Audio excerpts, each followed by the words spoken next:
एक अनोखा रक्षाबंधन जो पर्यावरण संरक्षण का देता है संदेश।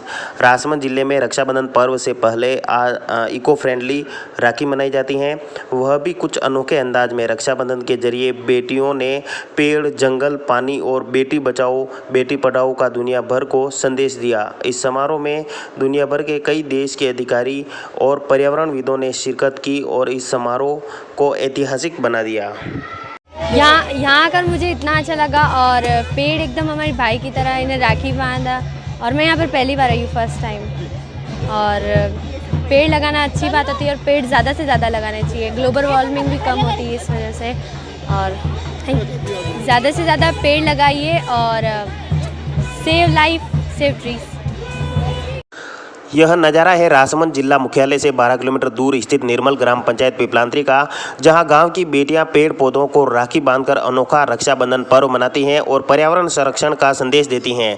पिपलांत्री पंचायत में बेटी के जन्म होने पर 111 पौधे लगाए जाते हैं, जिनका बेटी और उसका परिवार न सिर्फ देखभाल करता है बल्कि अपने परिवार का सदस्य मानकर राखी बांधकर दुनिया को बेटी, जल, जंगल और पर्यावरण बचाने का संदेश देती हैं। पिपलांत्री पंचायत की ओर से पंचायत में बेटी का जन्म होने पर उसके नाम से एफडी की जाती हैं, जो 18 साल बाद परिपक्व होने पर उसे दी जाती हैं। मेरा नाम प्रतीक्षा है। मैं पिपलांत्री पंचायत के धर्मेटा गांव से आई हूँ और यहाँ पिपलांत्री पंचायत में हर साल रक्षाबंधन पर एक फंक्शन रखा जाता है, जैसे कि रक्षाबंधन पर पेड़ों को राखी बांधी जाती है और बेटी होने पर 111 पौधे लगाए जाते हैं। तो 111 पौधे लगाए जाते हैं और साथ ही इसके साथ जब जैसे जैसे बेटी बड़ी होती है वैसे वैसे उन पौधों की भी रक्षा की जाती है और मैं बेटी को भी रक्षा की जाती है। वो बड़े होते हैं, बच्चे बड़े होते हैं और फिर उसको पढ़ाना लिखाना के साथ साथ उन पेड़ों की जानकारी भी हम उनको देते रहते हैं। जहां एक और पूरे विश्व पर ग्लोबल वार्मिंग का खतरा मंडरा रहा है, इसको लेकर जहां विश्व चिंता में है, तो वहीं राजस्थान के राजसमंद जिले का एक छोटा सा आदर्श ग्राम पिपलांत्री की बेटियां पेड़ लगाकर और उस पर राखी बांधकर पर्यावरण संरक्षण का संदेश दे रही हैं। इस कार्यक्रम में शिरकत करने आए यूनाइटेड नेशंस के कंट्री कोऑर्डिनेटर शोम्बी शार्प भी पहुंचे और उन्होंने अपनी विशिष्ट टीम के साथ इको फ्रेंडली रक्षाबंधन में भागीदारी निभाई। उन्होंने कहा कि पिपलांत्री का यह मॉडल अगर दुनिया आत्मसात कर ले तो दुनिया भर में ग्लोबल वार्मिंग और पर्यावरण संकट की समस्या खत्म हो जाएगी। मेरा नाम संयोगिता कुमार राठौड़ है। हम यहाँ पे हर साल पेड़ों को राखी बांधने आते हैं। हम यहाँ के पेड़ों को भाई जैसा मानते हैं। हम यहाँ पे अलग अलग पेड़ पौधे देखते हैं। हम हर साल यहाँ पे आते हैं।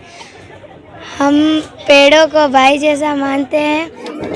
राजसमंद जिले के पिपलांत्री पंचायत में जन्म लेने वाली बेटियां पेड़ों को भाई मानती हैं और रक्षाबंधन के पहले पेड़ों को रक्षा सूत्र बांधकर उनके संरक्षण का संकल्प लेती हैं।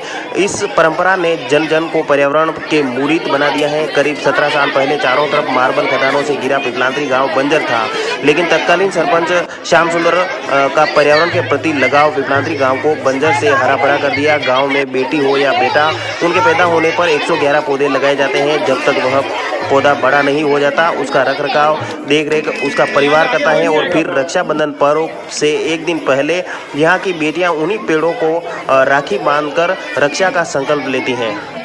Yeah, so on behalf of the United Nations in India, it's a great honor to be here in Piplantri, beautiful Piplantri in Rajasthan, Rajasthan.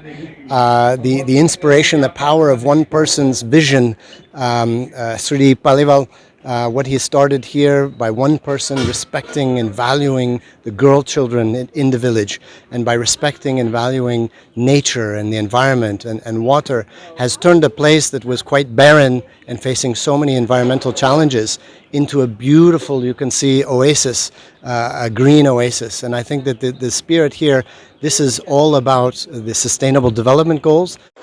इस दिन सुबह से ही गांव की बेटियां सज धज कर तैयार होती हैं। एक थाली में कुमकुम, चावल, रक्षा सूत्र के साथ एक नारियल लेकर वहां पहुंचती हैं, जहां पेड़ को रक्षा सूत्र बांधती हैं। सालों से चली आ रही यह परंपरा अब बड़ा रूप ले लिया है। दूर दूर से बेटियां पेड़ पौधों को रक्षा सूत्र बांधने के लिए यहां पहुंचती है।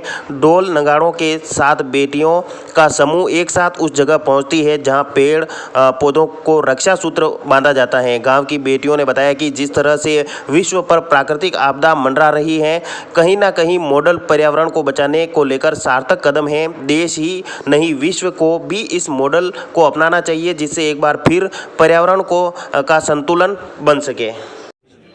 देखिए, हम लोग पर्यावरण महोत्सव इसलिए मनाते हैं कि लोगों का ध्यान आकर्षित हो कि आज हमने कोरोना काल देखा है, पेड़ों को बचाना कितना ज़रूरी है।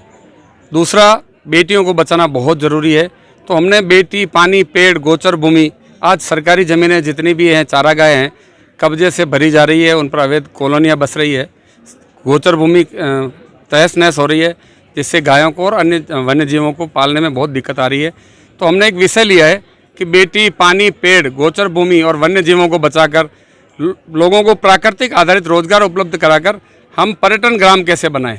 गाँवों में टूरिस्ट आए, गाँव में स्वच्छता हो, गाँव में अच्छा पानी हो, गांव में वन्य जीव दिखे, गांव में जैविक खेती हो, इस पर हम लोग काम कर रहे हैं। और इस काम को हम लोग पिछले लगभग 17-18 सालों से इस काम को कर रहे हैं। तो बेटियों के नाम पर पेड़ लगाना, गांव में जितनी भी बेटियों का जन्म होता है साल भर में, हम एक उत्सव के रूप में उस कार्यक्रम को रखकर गांव की बेटियां कृष्ण भगवान को जिस तरह से लाया गया था उस तरह से पालने में आती है। उनके नाम पर पेड़ लगाते हैं, उनका सम्मान इसलिए करते हैं कि आपने बेटी को जन्म दिया है और बेटी के जन्म पर पेड़ लगा रहे हैं, बेटी को बचा रहे हैं और प्रकृति को बचा रहे हैं। इसलिए हम उनका सम्मान करते हैं, उनको प्रतिज्ञा दिलाते हैं गांव के सब लोगों को कि मैं भ्रूण हत्या नहीं करूंगा, मैं बेटी का सम्मान करूंगा, मैं पानी का सम्मान करूंगा, मैं गोचर भूमि का सम्मान करूंगा, मैं वन्य जीवों को सम्मान करूंगा, उनको बचाऊंगा। इस तरह की प्रतिज्ञा दिलाते हैं और लोगों का, पूरे विश्व के लोगों का ध्यान आकर्षित करते हैं कि हमें प्रकृति को बचाना है, बेटी को बचाना है। यह संदेश पिपलांत्री से पूरे विश्व में जाता है और उसी संदर्भ में आज यह कार्यक्रम रखा है।